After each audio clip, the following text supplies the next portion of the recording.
pasado domingo los potosinos, habitantes de la capital, fuimos partícipes, o al menos fuimos invitados a participar en este plebiscito para decidir si Villa de Pozos debería o no convertirse en municipio. El resultado ahí está, lo dio a conocer el Consejo Estatal Electoral y de Participación Ciudadana desde la madrugada del día de ayer, en donde pues la mayor parte de los asistentes decidieron por el sí, que se convierta en municipio. Sin embargo, la participación fue del 6.8% de la participación esperada, 6.8%. Es tremendamente baja, sin embargo, no había, nos dicen, un requisito de vinculación, es decir, no era necesario que acudiera cierto porcentaje de la población para que esto resultara válido y por ende debe continuar el proceso en el Congreso del Estado. Sin embargo, hay dos cuestiones interesantes a observar. La primera de ellas es que había un amparo, había un recurso legal interpuesto en contra de la realización de este plebiscito y segundo, pues que durante la jornada, particularmente el Partido Acción Nacional, estuvo denunciando pues una serie de irregularidades e incluso prácticas como acarreo durante la realización del plebiscito. ¿Pueden ser estos factores que reviertan, que compliquen el que avance la municipalización de Villa de Pozos? Licenciado José Mario de la Garza, ¿tú qué dices? Buenos días.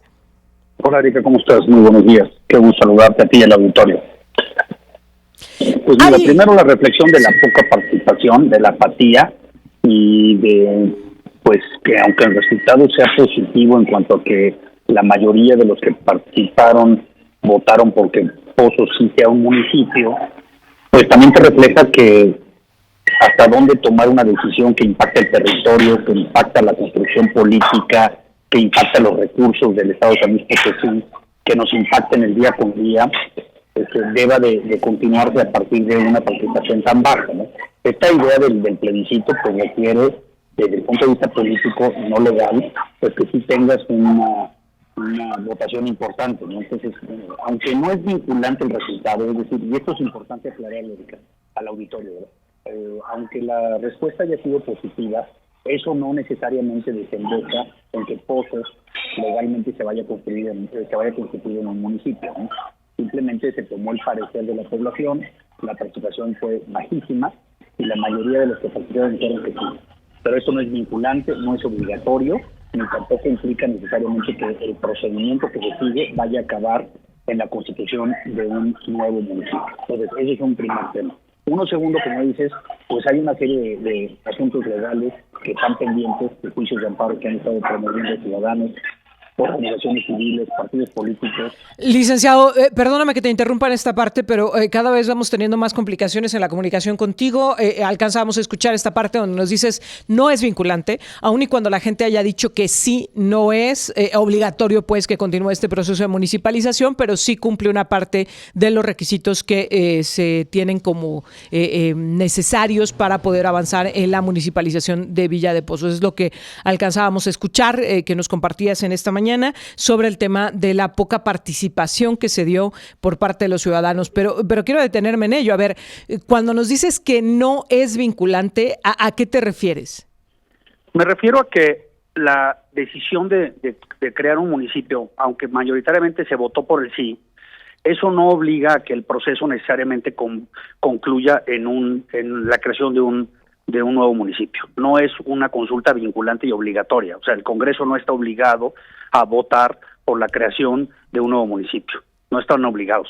Tomaron el parecer de la población y de la ciudadanía en este mecanismo, pero no existe una obligación. Es decir, podría desembocarse en que no se cree el municipio de Villa de Pozos. Podría desembocarse en esta decisión. O sea, simplemente es tomar un parecer, pero no es vinculante, no es obligatorio, porque a mí me da la impresión de la forma en la que se están manejando las noticias, en que aparentemente por este plebiscito de baja participación, ya necesariamente Villa de Pozos va a ser un municipio. Pues no. Habrá que esperar el proceso deliberativo en el Congreso, habrá que esperar que se concluya los dictámenes que se tienen que hacer y habrá que ver cómo se vota en el Congreso, pero los diputados y las diputadas no están obligados a votar en un sentido a favor. Tendrán sus decisiones y tendrán que tomar su punto de vista. Y todavía ese resultado puede ser impugnado y puede ser llevado a los tribunales y puede ser cuestionado. En muchos casos donde se ha concluido con un procedimiento en donde el Congreso determina que sí se debe crear un municipio, finalmente hay un revés por parte de los tribunales por diversas cuestiones, tanto de procedimiento como de fondo, ¿no? Entonces, yo creo que todavía estamos lejos, Erika, en definir si Villa de Pozos va a ser un municipio o no. Habrá que desahogar el proceso en el Congreso, habrá que ver cómo se estructura la votación, habrá que ver qué se dice y habrá que ver las impugnaciones que vengan. Entonces, ahora, ¿qué hay de la responsabilidad de los partidos políticos? Porque lo que vimos el domingo fue que incluso pues algunos personajes de la estructura del Partido Acción Nacional, particularmente una consejera estatal vitalicia y además con cargo de secretaria general adjunta del Partido Acción Nacional, denunciaba en sus redes sociales un presunto acarreo. ¿Cuál es la responsabilidad que tienen? Es decir, si fueron testigos de una práctica como esta, ¿qué es lo que tendría que venir? Tendría que venir denuncias. Acuérdate que estas prácticas tienen, digamos, dos consecuencias, ¿no? Una de posibles comisión de delitos que están tipificados en la legislación electoral, por un lado. Entonces habría que darle vista a la Fiscalía General del Estado para que investigue si se está dentro de esos supuestos. Ese sería, y estás obligado a denunciar cuando tú presencias la comisión de delitos, hay una obligación en ese sentido, y la otra, pues de acudir, Erika, a presentar ante las instancias electorales las demandas correspondientes, pues para que se nulifique el proceso, o por lo menos se revise el proceso para ver si se ajustó a pues la transparencia, la libertad en la votación, el que no haya influencia de terceros, el que no haya recursos involucrados, el que no haya, como bien dices tú, acarreo, pues tendría que analizarse ante el CEPAC y ante los tribunales electorales, ¿no? Tendría que hacerse de esta manera, ¿no? Los partidos políticos tendrían una responsabilidad y una obligación no solo de salir a los medios a decir que pasó esto, sino de llevarlo a las instancias, pues para que se revise tanto en la fase de tribunales electorales como en la fase de fiscalía, ¿no? Si es esto que hubo una influencia, hubo una afectación para que los ciudadanos fueran a votar en un sentido o en otro, pues tendría por lo menos que hacerse del conocimiento de las autoridades para que se investigue primero, Erika, y luego se determinen responsabilidades y consecuencias, ¿no? ¿Es nula la votación así como se hizo o no es nula? Aunque volvemos al punto de partida, Erika, ¿no? Suponte que el plebiscito se declarara nulo porque hubo acarreo. Volvemos al punto de partida. El plebiscito no es vinculante y no es obligatorio para que los diputados y diputadas creen un nuevo municipio, ¿no? Es decir, es una consulta que se hace y imagínate, también pudo haber sido en el sentido contrario, ¿no? Que saliera que la mayoría vota que no. Inclusive tampoco es vinculante el que voten que no, ¿no? Podría crearse el municipio aun y cuando la población opinara que no, ¿verdad? Entonces, es decir, ahorita hay que esperar mucho a qué es lo que va a pasar en el Congreso, cómo se define el territorio, Erika, del nuevo municipio y cómo se define también el tema presupuestal, porque mira, hay un tema importante, ¿verdad? El dinero que hay para San Luis Potosí en el presupuesto está dividido actualmente en los municipios que tenemos. Si tú creas un nuevo municipio, pues tienes que quitarle dinero, digamos, a los demás para darle al municipio de Villa de Pozos. Entonces también hay un tema déjame presupuestal, detenerme ¿no? en esta parte, licenciado José Mario de la Garza, cuando dices le tendrían que quitar, de pronto el día de ayer que hablábamos con el diputado José Luis Fernández, nos decía que pues prácticamente como en automático, ¿no? Que se quitaba del ayuntamiento de la capital y se iba a la delegación de Villa de Pozos. ¿Es de esta manera o se tiene que aplicar una nueva fórmula para que el presupuesto que se distribuye entre 58 ahora se distribuya entre 59? Yo difiero, yo considero que tendría que haber una distribución proporcional y tendrías que volver a equilibrar cuánto les das a los municipios tomando en cuenta su población, su territorio y sus necesidades. No me parece que sea un juego de sumas y restas así tan simple con que le quito a uno y le pongo a otro. Yo creo que tienes que hacer un análisis de qué necesidades tiene cada municipio, cómo las vas a distribuir y cómo vas a equilibrar que todos los municipios funcionen correctamente, ¿no? Es decir, que esto podría impactar a los 58 municipios. Pues porque es el mismo presupuesto para todos y tú le reduces a uno, pues lo tendrías que equilibrar en todos, ¿verdad? Es decir, no es nada más le quito a San Luis para darle a Villa de Pozos, es cómo distribuyo el presupuesto de una manera en el que el dinero se justifique cómo se entrega a cada municipio. No es nada más así de vamos quitándole a uno y poniéndole a otro, ¿verdad? Porque eso también podría generar una crisis en cuanto a, pues si tú le quitas dinero a un municipio que actualmente tiene unas necesidades para dárselo a otro, pues quizás lo hagas inoperante.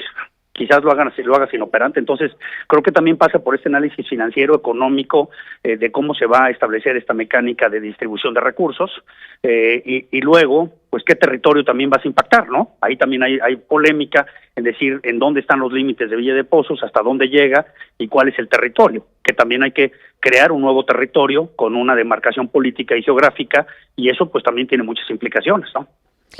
Para los desarrollos, para el tema de los permisos, para el tema de las licencias, pues tiene implicaciones, ¿no? Yo en qué municipio vivo y con qué autoridad me voy a dirigir. Y eso pues tiene un impacto en la cotidianidad del día con día, ¿no? Eso también habría que definirlo y habría que ver qué dicen los diputados de oposición y cómo se plantean. Hubo alguna campaña que se estuvo haciendo en redes sociales y por WhatsApp, promoviendo el que se votara que no. Pues habrá que ver estas personas que proponen esa campaña también públicamente cómo sostienen el que no nos conviene que Villa de Pozos sea un nuevo municipio. Yo creo que esa es también una discusión que está faltando, ¿no? ¿Conviene o no que en San Luis Potosí tengamos un nuevo municipio?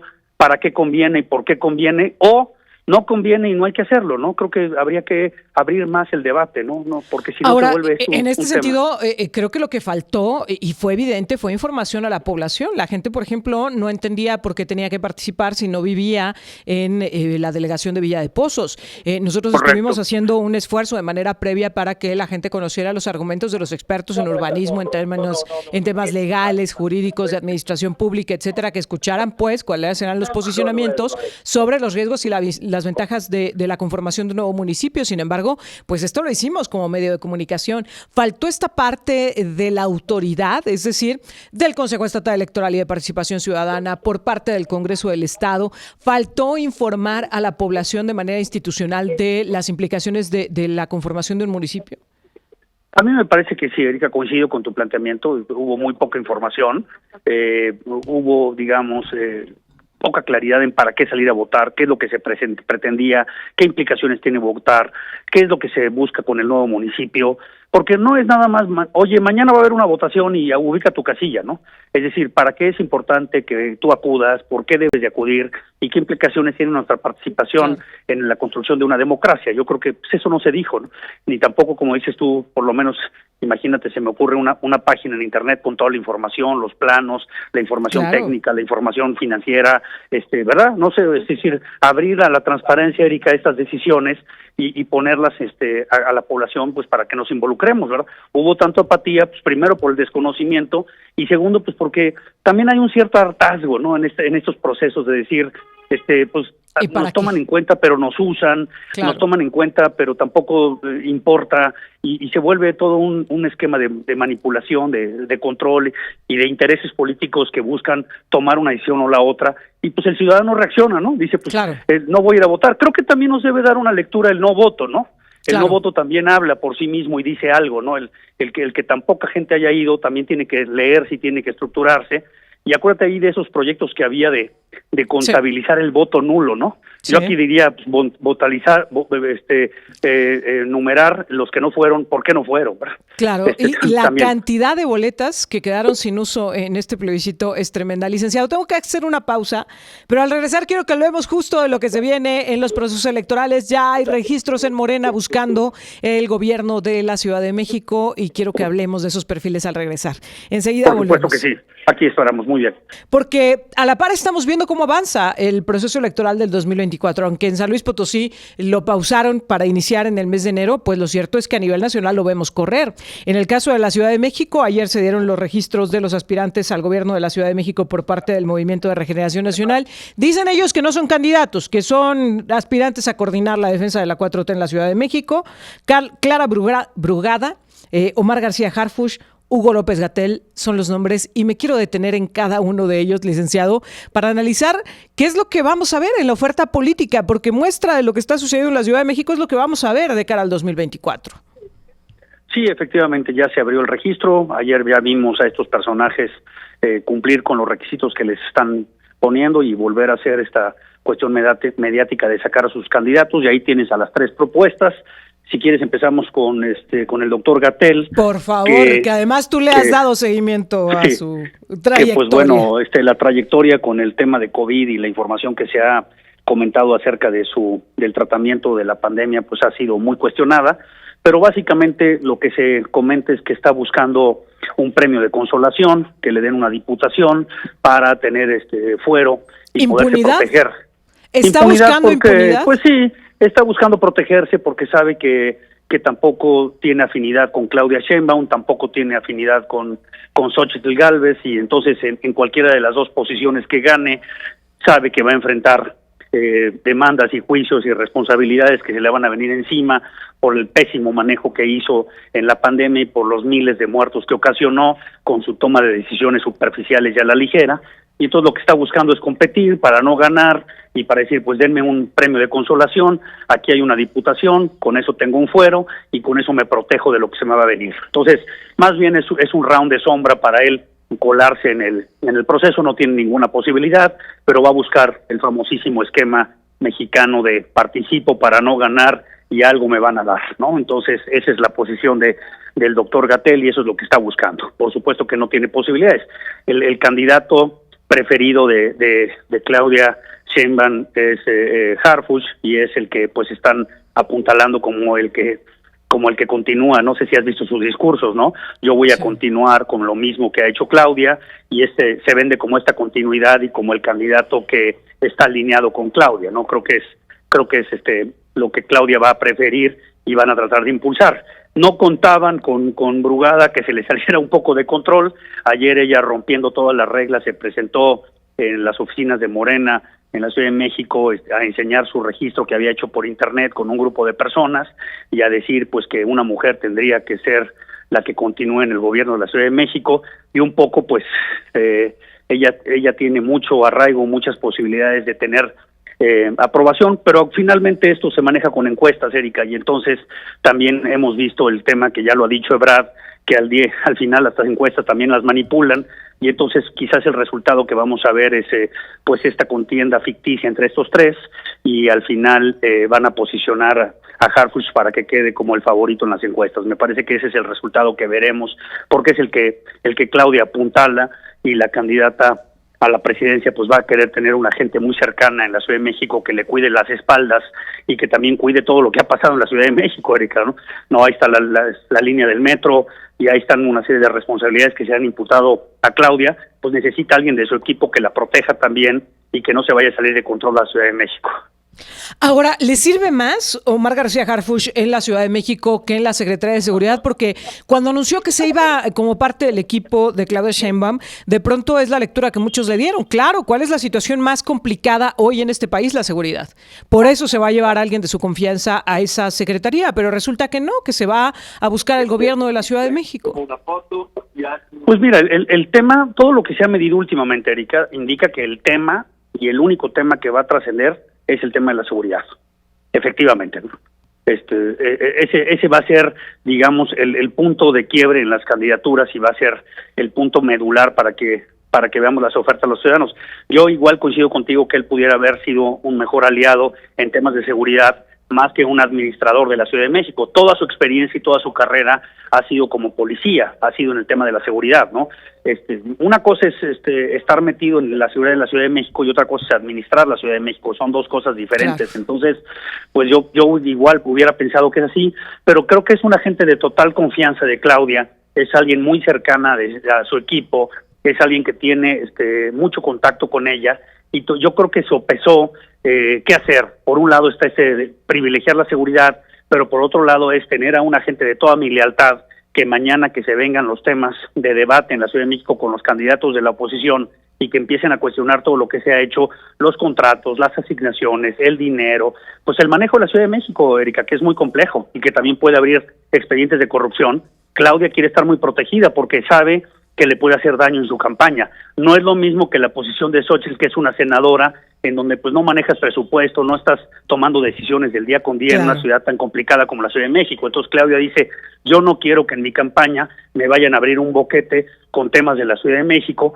y entonces pongo a una gente de mi total lealtad, un incondicional absoluto, para que cualquier cosa la podamos proteger, ¿no? Creo que por ahí va, y tuvo que tomar una decisión compleja, sacrificó el alfil que tenía para la seguridad, y lo coloca como el alfil que la va a proteger de todos los escándalos que se han dado en estos últimos años en la Ciudad de México. Ahora, pensando precisamente en esa protección que le podría brindar a Claudia Sheinbaum, pues la pregunta es, ¿qué tanto será capaz Omar García Harfuch? Y lo pregunto porque desde el discurso lo vemos, no se le ve cómodo. Sí, Ayer, sí. yo creo que en los registros, en el anuncio de los registros, era el que más forzado se veía, Claro. Y con todo que llegó con porra, porque a donde va Omar García Harfuch lo acompaña la porra, pero eso no le ha dado como esta comodidad de verlo realmente, como lo decías, en este salto de decisiones operativas a decisiones administrativas. Y casi ni podía hablar, ¿verdad? Estaba todo trabado, le costaba mucho trabajo, llevaba algo ahí escrito, pero se le notaba totalmente forzado, la imagen corporal, ¿no? Lo veías tenso, el rostro totalmente rígido, no se veía suelto, no se veía cómodo, no es algo que él sepa hacer, no sabe manejarse en términos políticos, no es un tipo empático, amistoso, porque finalmente estás en la cara dura del trabajo de la seguridad y del atentado que él tuvo y todas estas, digamos, dificultades que ha enfrentado en su vida. Me parece que pues él está forjado de otra manera y las habilidades que tú requieres para una posición en la Ciudad de México pues requieren mucho manejo social, mucho manejo del entender la complejidad de la Ciudad de México. Entonces sí, tienes razón, no se le veía cómodo, se ve que es una decisión que lo llevaron ahí forzado. Él se hubiera querido quedar como secretario de Seguridad y le dicen ahora pues te vas a ir a la Ciudad de México a manejar la Ciudad de México. O sea, no la va a tener fácil porque la oposición pues tiene algunos buenos candidatos o candidatas que van a posicionar que sí saben manejar algunas alcaldías que ya han estado en ello, y creo que pues va a ser una contienda difícil para él, ¿no? Sí, tienes toda la razón, no se veía cómodo, ni se veía un tipo que esté bajo el control de la situación, al revés, ¿no? Se veía forzado, se veía que le estaba costando mucho trabajo, como bien señalas. Pues veremos lo que se viene en esta carrera política en la Ciudad de México y por supuesto lo que va a significar para la contienda del 2024. Creo que ya nos va dando una muestra de cómo se van a jugar las cartas, ¿no? De aquellos que realmente estarán buscando una candidatura, un cargo, y aquellos que estarán buscando protegerse y acomodarse para no quedar exhibidos. Te agradezco como siempre, licenciado. Gracias, Erika. Un fuerte abrazo. Nos vemos la semana que entra. Muy buenos días. Muy buenos días. Altavox.